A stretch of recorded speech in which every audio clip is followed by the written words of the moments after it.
அந்த ரூல்ஸ் அவன் இஷ்டத்துக்கு அப்பப்போ மாற்றிட்டே இருக்கும். அது கப்சிப்பது கேட்டு ஃபாலோ பண்ணும். அதை விட்டுட்டு ஏதோ அடாவடித்தலை பண்ணி நினைச்ச என்னை கண்ட துண்டமா வெட்டி கழிச்சு ஹொக்கோம் டைகர் கா ஹொக்கோம்.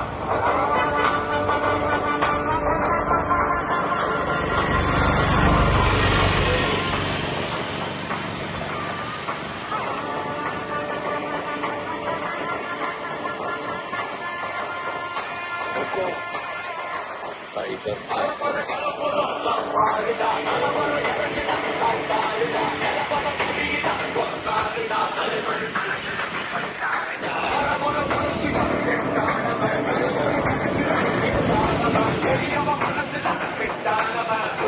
ஜெயிச்சிட